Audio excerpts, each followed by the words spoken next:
Hey, how you doing, Asante? I'm good. How are you? Good, thank you. Yeah, I cover the Philadelphia Eagles for SI.com, and I just want to ask you about your father. What kind of role he played in, developing you as the player you are today, and how much have you patterned your game off of your dad? Well, he was a big role in my life, and he just kind of wants me to do my own thing, learn how I learn, and just kind of be self-oriented and just do the things I want to do, and just he'll piggyback off what I want to do.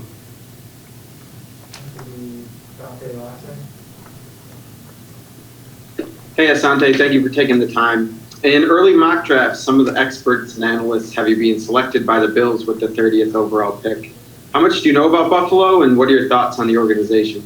I know Buffalo has a terrific fan base, and Buffalo Bills is a great organization, and I would love to play for them, and yeah, I would love to play for them.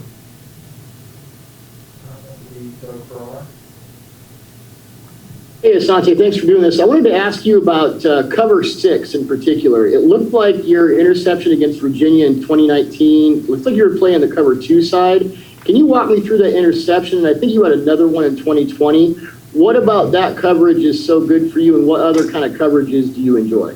Oh, well, the Virginia game, Coach Barnett at Michigan State now, he wanted to make sure we blitz the quarterback, I forgot his name, but he couldn't really throw good to roll into the left side, so we wanted to blitz him from that side and play like a cover two on the other side. And I just tried to split the defenders and make sure I stayed top down like we was taught. And I just played my technique and trusted my technique, and it came up with an interception.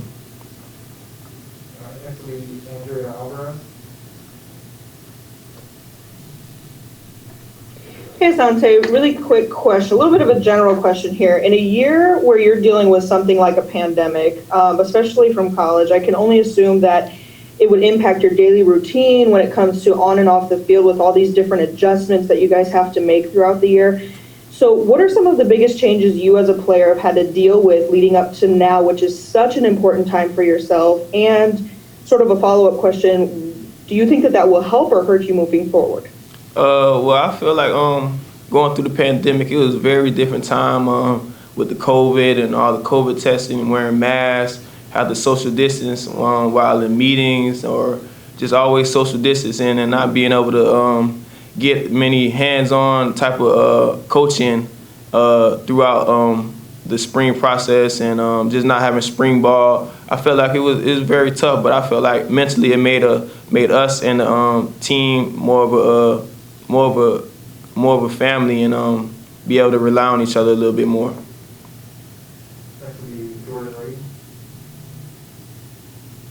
Hey, Asante, appreciate you. So the big thing out there about you right now is, are you a nickel or are you an outside guy? Of course, you have good tape on the outside. So when teams ask you, do you feel as if you can hold up on the outside? What do you tell them? Oh, of course. I feel like I'm an outside guy. I've been playing outside all my life. I played nickels sometimes my sophomore and freshman year, but at the end of the day, I make my plays on the outside, and I feel like I'm a dominant corner on the outside.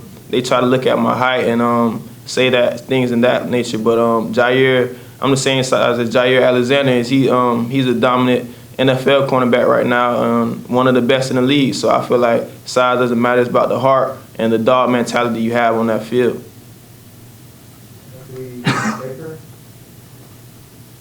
Hey, Asante, you chose to kind of leave the school a little bit early with a game or two left in the season.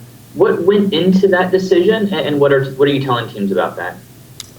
It was just I wanted to prepare for the NFL. I knew I've been working all my life for that opportunity, and I just wanted to get a little bit of head start because of the pandemic and all the things going on, and I just wanted to start my process a little bit earlier.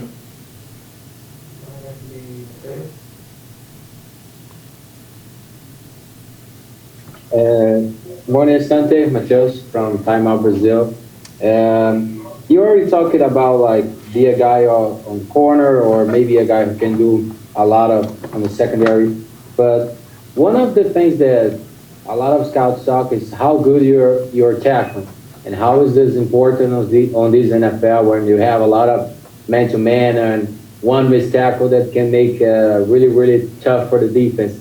So how do you think that helps you during this draft process? And how do you think about being a guy who can do a lot on the secondary?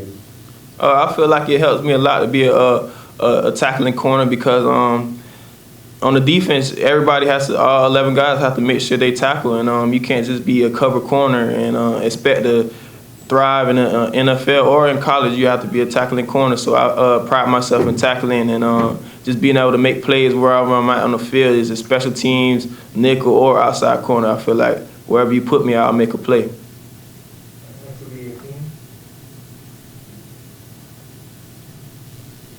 Asante, how you doing? Akeem Richards, Bills from Buffalo. Quick question. Is there any particular part in your game that you're working on or you wanted to work on and hone in on leading up to your pro day? Is it technique, speed? What part of the game that you feel that you wanted to work on the most, or is just general aspect overall?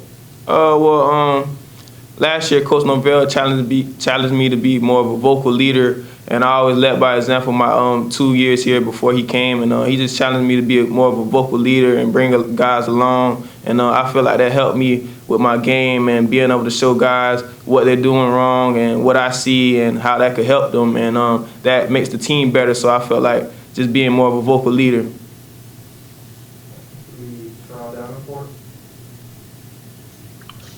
Yeah, Asante, you do a really good job in man coverage. What is it about your ability that makes you such a solid man corner, and how did FSU really showcase that for you? I feel like man coverage is like a dog mentality. It's like you versus me, and you're not gonna win your rep against me because I'm a dog, and I've been working hard all week, working hard all year for it. So you're not finna outwork me throughout the week. So I feel like that leads up to the game, and FSU really brought out the man coverage in me because we played it a lot my 3 years here, and especially last year with Coach Fuller, and I just felt like the scheme was very good and be able to showcase my talents.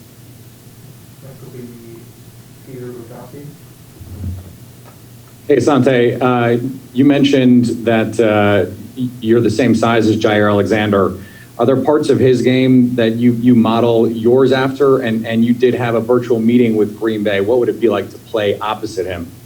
It would be great to play opposite him. I'll get to learn things he sees on the field and things of that nature. But he's a dog on the field. He's a great tackler. He's a playmaker, and he looks like a stand-up guy. He doesn't take nothing, and it'll be a blessing to be able to play beside him.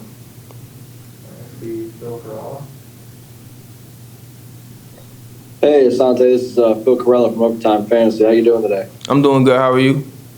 I'm doing great, man. First, congratulations on a great career at Florida State. It's been a pleasure watching you play. And I just want to ask, what would you say your greatest strength is as a player? And what receiver in the next level are you looking forward to covering the most? Well, my greatest strength, I feel like my instincts and my ball skills.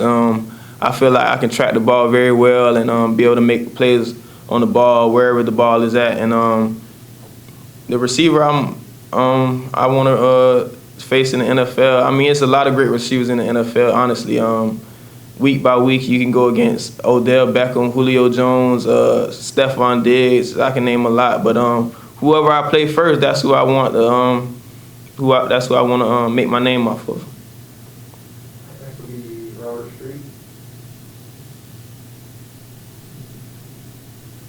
Yeah, Asante, I wanted to get your thought. During your time at Florida State, which guys from that used to play in the NFL helped you out as you prepared for the NFL draft? For example, like Jalen Ramsey and Deion Sanders. Did those guys help you out at all as you prepare for the NFL draft? Honestly, not really. I mean, the only person that really came back throughout the 3 years was Derwin James. I feel like Derwin James, he kind of like explained to me how things work and things of that nature. But we weren't a very good team, so I feel like the players didn't want to come back and see us.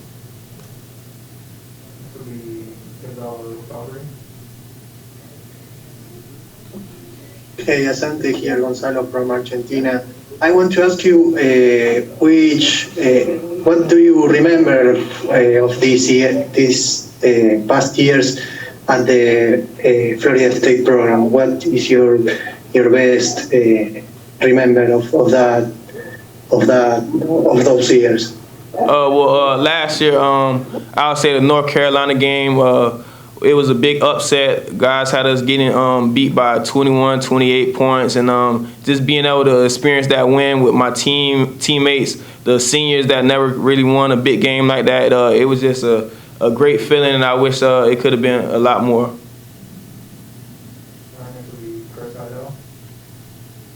Hey, Asante, thanks for taking my question. I know you grew up in the NFL, which your father was there for 11 years. What did he show you in the day-by-day process of being a professional? You were probably in the locker room a lot with him. What did you see?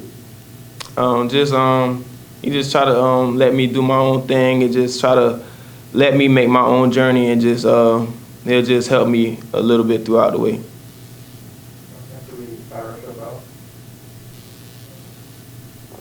Asante, throughout your time at Florida State, the coaches, all the different coaches, complimented the way you were able to focus on getting better even when things weren't going well for the team overall. What have you seen? What did you see towards the end of last season?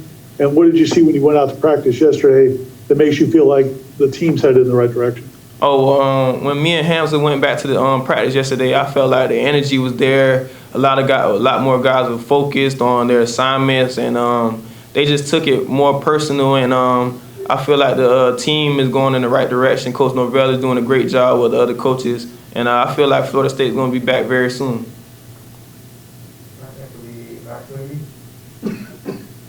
Hey, Asante, Max Moody with Locked On Seminoles. Thanks for taking my question. I have two questions. First, you've had several meetings with NFL teams. I'm wondering if any team in particular stood out to you with, maybe how they've talked about using you in their scheme.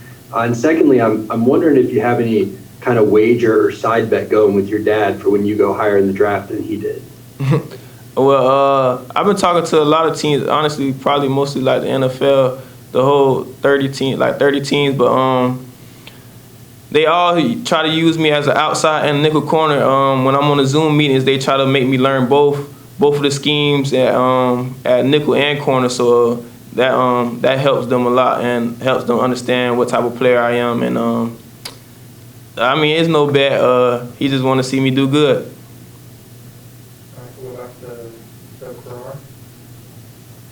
Hey, Asante, you've got some good reps against receivers who might be 4 or 5 inches taller than you, might outweigh you by 20 or 30 pounds. What are your technique, your keys for covering bigger receivers consistently? Well, first you have to have a dog mentality. Some guys, some bigger guys are just like they don't have that dog in them. So once you have that dog, it makes a difference. And then the techniques, you just gotta stay true to your techniques that you're working on all week. Stand square at the line, making sure you get hands on and do what you need to do and do what you've been working on, and you should be fine.